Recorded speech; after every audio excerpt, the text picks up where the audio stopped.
Welcome to Procurability's Procurement Pathways, a journey into the dynamic world of procurement told through the voices of its most trusted leaders. Here, every story, every lesson, and every hard-won insight reveals how personal passion fuels professional impact, and how those moments taken together shape the future of our field. Today's episode is part 2 of our interview with Howard Richman, former Chief Procurement Officer of Citrix and current CEO of Levelfield Enterprises. To your point around safety and security, I'm thinking about it in terms of Maslow's hierarchy, right? You need to know that your job is secure and all of these things before you're able to really think about innovation. And so many people come to a job from at least one toxic leadership experience. And I've talked to so many people about this. You can have 10 fantastic leaders like yourself and one toxic boss, and that one toxic boss will do so much harm to your self-confidence, to your self-worth, to your perception of how good you are in your role.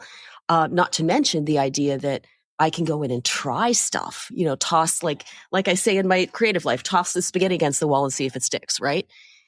Trying things. And so just that ability to make people understand when they come into your organization that they're safe and they're okay and they're not going to be railroaded or have a passive aggressive culture or whatever it is. Just that takes time, right? So to your point that it's hard to bring people there. Yeah, absolutely. Well, once again, they have to see it, that it actually is going to be done. Yeah. They need to understand what behaviors are going to be rewarded and what behaviors are going to be punished. And if every year you see that the people who had the most savings are the ones who are being rewarded, and the people who did all the really hard work on the really difficult categories are not being rewarded, then what do you think the behaviors are going to be? They're going to backstab each other. They're going to steal savings from each other. They're going to argue about category boundaries and which belongs to them versus which belongs to some other person in procurement.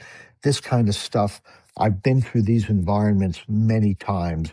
It's very poisonous, it's toxic, and it was continually promoted by the fact that the people who played that game the best were the ones who were rewarded for it. So yeah, the thing is, you have to understand, but you know what? You have to understand yourself as a human being. Maybe you operate well in that environment. Maybe that is your fit. I'm not going to fault you for the fact that that's how you think and that's how you act, because guess what? There's a place for you somewhere where that's going to work really well. And I'm not going to begrudge a person, but that person's not going to work for me. And at the end of the day, what you did, and I will say this from personal experience, culture is all for me, right? I want a job that is going to challenge me and help me grow. But if I don't feel safe and comfortable at the end of the day, it's not worth it. And the entire time we worked together, I didn't just feel safe and comfortable. I felt appreciated and seen and heard and part of a real work community, dare say work family. And that is, to me, that is excellent leadership. And the fact that, tell me which award it was. I think it was the Procurement Leaders Procurement Transformation Award that the team ended up winning. Is that right? Yeah. And it brings to mind, another saying that I had. It wasn't my saying. In fact, most of the things that I say were things that I learned.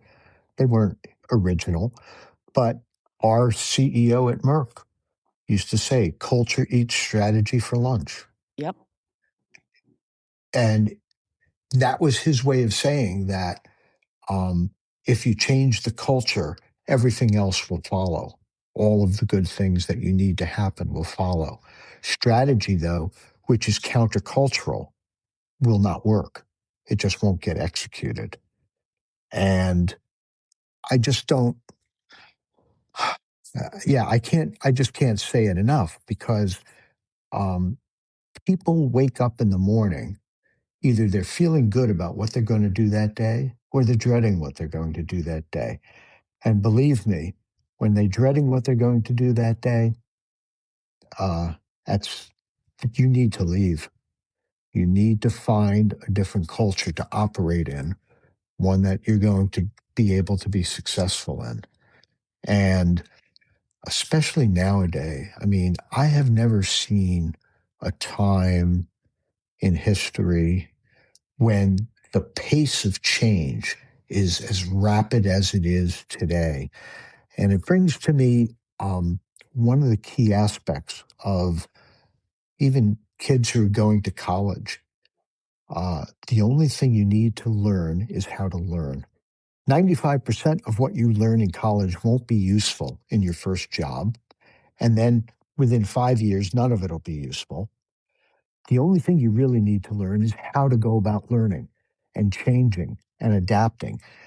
Everybody today will probably go through at least 2 to 3 major changes in their career, huge changes.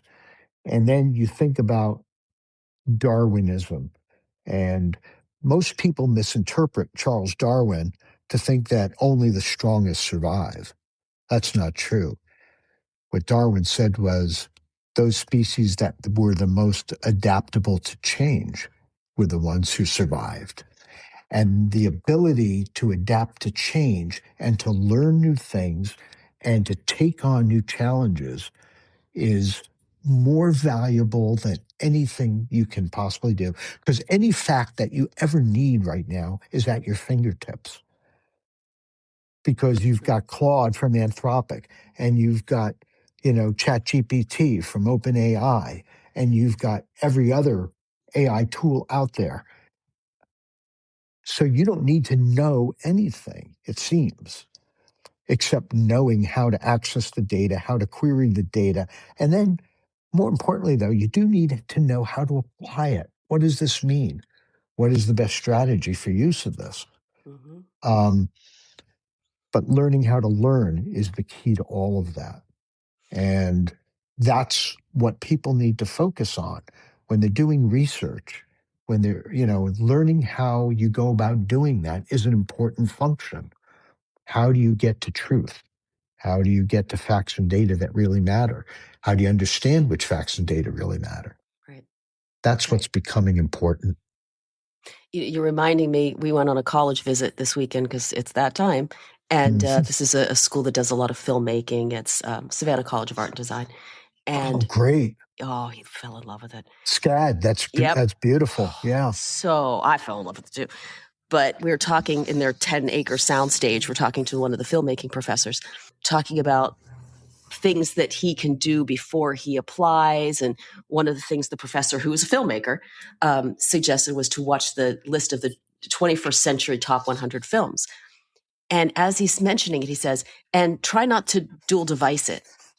And I stopped for a while and I thought, that's an actual thing now, Yeah. of being able to put this cell phone down and just focus on the art of movie craft, Uh-huh. watching a movie. And it just goes to exactly what you're talking about, learning how to learn, how to study, how to Yeah. research, how to ask the questions, all of those things.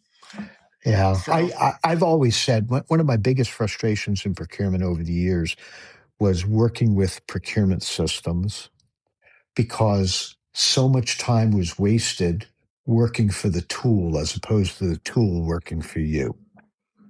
And I think we're at a precipice now, but in many cases, we're not, where people are still learning, oh, how do I make the tool work? And they are working for the tool in essence, as opposed to the tool working for them. yeah, And you need to turn the corner on that. Um, I also think once again with human nature, procurement people have always wanted to excel by satisfying their clients, their customers, their stakeholders by going above and beyond what their stakeholders ask them to do, mhm, right? And I think that's a natural inclination to do it. But I really worry about a procurement person, somebody asks them to jump, and the response is, how high? Absolutely. Okay. And you're saying, well, what's wrong with that? I said, because that's not being customer service. That's being a servant. That's If it. you really want something, if you really want to provide customer service, when somebody asks you to jump, you ask them the 5 whys. You question their basic assumptions and you dig deeper with them to figure out what is it that you really need. And let's find a way to get that as opposed to just doing whatever they ask. That's providing true customer service and value when you're willing to do that. And what kind of a procurement person does that? Well, you have to have tenacity. You have to have courage. Yes. You need to have respect. You need to have curiosity, humility. You need to practice active listening. And you know what else you need to do? You need to learn how to speak from your heart and not from your head and not in cliches. You truly need to say what you truly feel and feel comfortable doing it. I learned long ago that if you actually speak from your heart, 95% of the time, it's going to work really well for you in the business environment.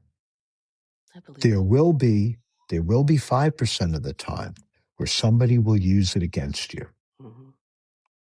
and take advantage of you because you've done it. Yep. And I decided at that point in time, I can live with that. I'll let anybody do that once to me. It's worth the other 95%. It was worth, yes. And my life became much happier at work when I took that on. So, and I want to kind of piggyback off, and I just have 2 more questions after this. I want to piggyback off of what you just said around asking the tough questions, asking the 5 whys as a procurement person working with the stakeholder community. I think, yes, I completely agree. And B, I think that partnership ethos works in other ways. And it's a story. I tell this story all the time. When I was first starting in marketing procurement with the first big pharma I worked for in a first leadership role, we had one of those, as you do, right, in pharma operational reviews where we had to save X% of the budget, blah, blah, blah. So I'm sitting with one of the main holding companies, one of the leads of this main holding company, and I said, we need to cut your rate cards by, I'm making it up, 10%, 15%, whatever it was at the time. And she looked at me, lovely, lovely human, looked at me and said, that's not going to happen. And I said, oh? And she said, that's not going to happen. We can't do that because you're going to juniorize your roles. You're not going to have the right people doing the right work. It's going to take you twice as long, and this whole laundry list of reasons why. And then she said, but let me tell you what we can do.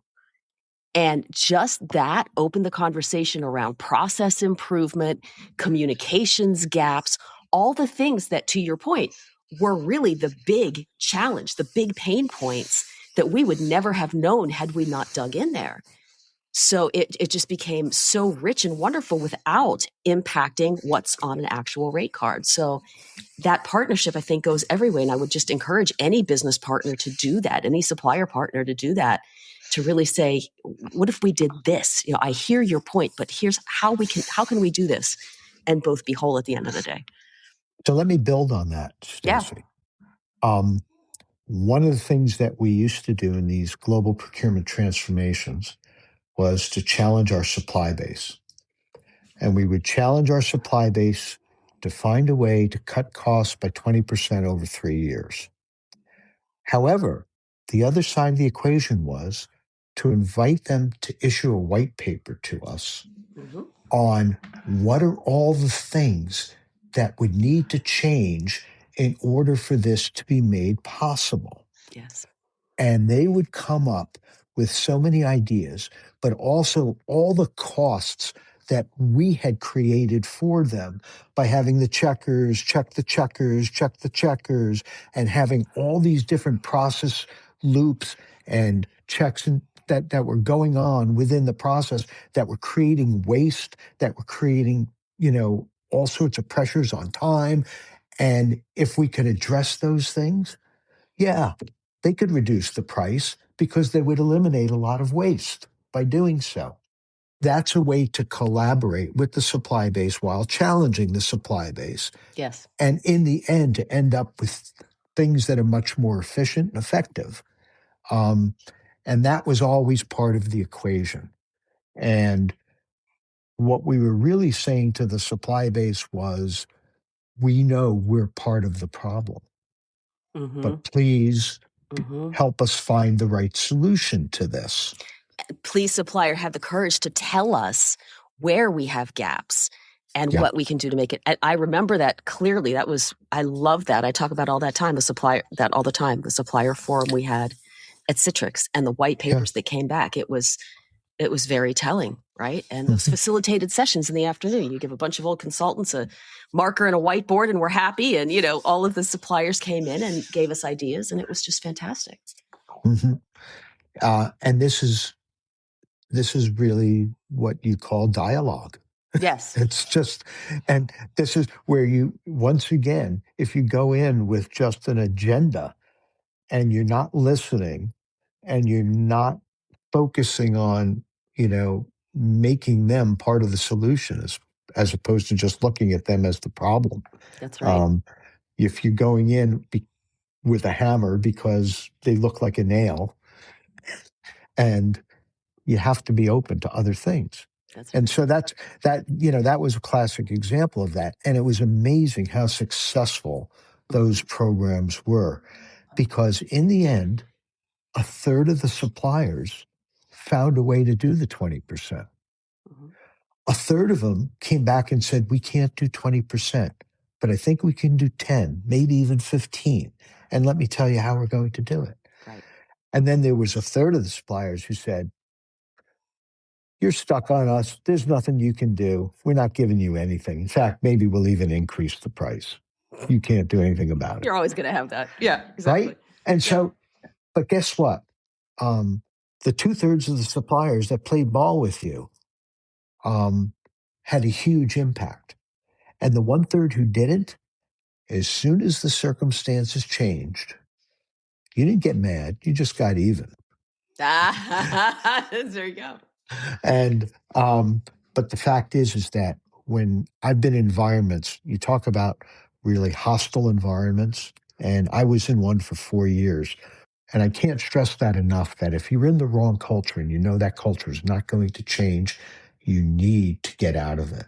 Yes. You need to find a way to find something else to do. And guess what? There's always things to do. There are always, you just have to have the courage to pursue them.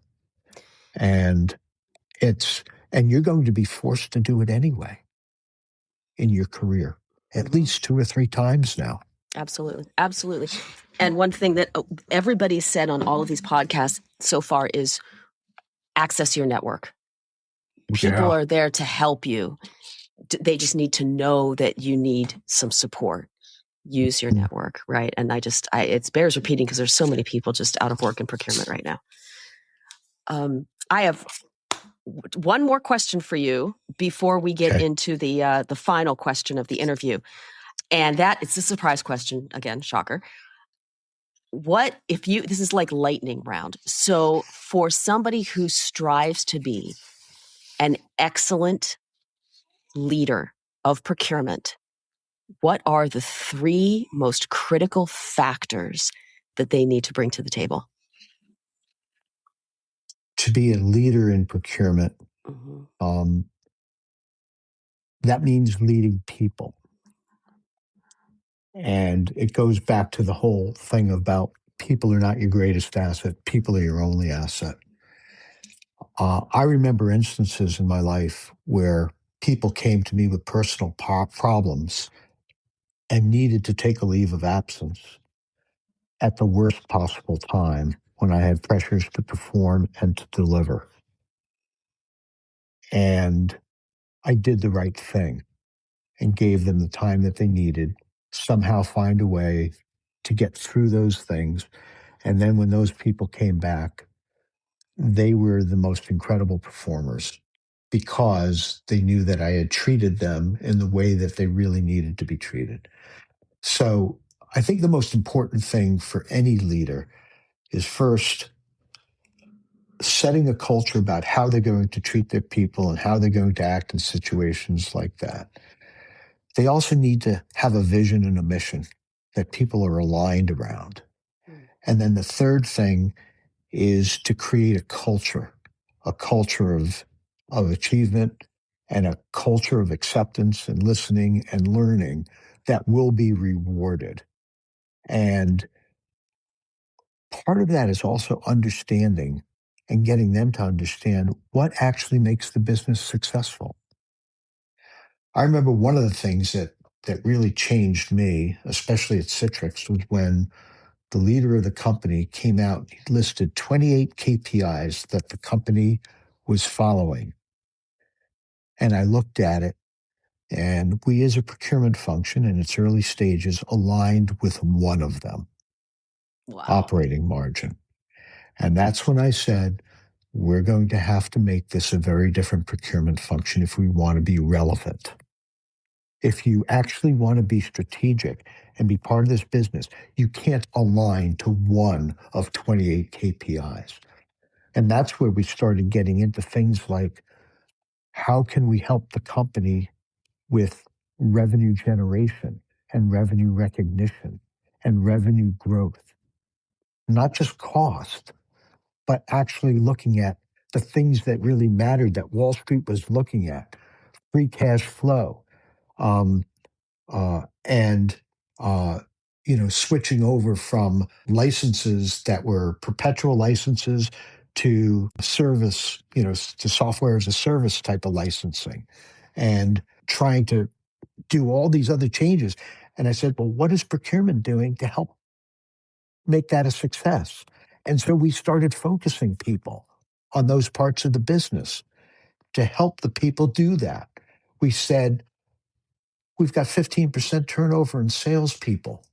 What can we do to make sure that they get more salespeople quicker to fill the gaps? And we started working with HR and sales operations on how we can do that to help make sure that we had more salespeople out in the field. That became the enabler to driving more revenue. So we totally switched the focus of procurement to not just a cost, but a revenue-based success. Mm-hmm. And that was really important in terms of aligning procurement to the strategy of the business. So those are the things that really hit. If you want to be successful, make sure that the procurement function is aligned to what actually is the strategy of the business that makes the business successful. Get people, the right balance of people for your team between SMEs and best athletes, so you can fill all the gaps and you've got square pegs in square holes, round pegs in round holes. Make sure that the culture is one where people are listening, where people are rewarded for doing the right thing and how they do it, not what they do. That's what comes to mind. And that, in my mind, is leadership as opposed to being a manager. There's lots of managers out there. Howard, that's beautiful. I'll invite everybody to rewind it and listen to that again. And that's a lived experience from one of the best. Thank you. Thank you. One more question for you today, my friend. And sure. This is the wrap-up question that we love to ask everybody. What is one thing, and it may be something that you've talked about before this in the conversation or not, what is one thing that you've learned on your procurement pathway that might help another practitioner or colleague along their own? The one thing that I learned was this whole issue of speaking from the heart and not from the head and not talking in cliches. And this is a cultural thing, which also led to the whole boundaryless behavior and thinking of every problem. There's no such thing as a procurement problem. It's a business problem. And there's an end-to-end solution that you need to find that involves not only procurement, it might involve accounts payable, it might involve marketing, it might involve sales, it might involve revenue recognition group, it might involve, any number of finance. It might involve any number of people. But if you have a bad process and you say, okay, I'm going to improve the procurement piece of that process, you've actually done the company wrong because you've made it worse, because you've just reinforced a bad process. And if there's anything that you need to do, it's say, no, that's not good enough. We need to transcend these boundaries. We need to cross across all of these hierarchical boundaries, these silos, these geographic boundaries, these boundaries between, employees and communities and suppliers and managers. And we need to figure out what solutions are really going to move the company forward. And if we don't do that and focus on that, then we're not really contributing to the success of the company or ourselves as leaders and as individuals. So for me, those are the things that were really essential and different. But being able to listen to people actively, speak from the heart, and transcend those boundaries while doing it, in my mind, um, was the most rewarding part of my career. And that's the one thing I don't regret. Howard, thank you so much for your wisdom, for your time, for all of these wonderful little golden nuggets that people will take with them. And just thank you for everything personally as well. Well, thank you, Stacy, for inviting me to have this discussion. And it's always been about the people. It always has. For more than 30 years, Procurability has been the leading provider of procurement and supply chain services, delivering best-in-class advisory, managed services, digital, and talent solutions across industries. Global organizations trust us to transform their procurement operations, drive growth, and reimagine what's possible. To receive our latest thought leadership, subscribe to Procurability's Insights at procurability.com/insights.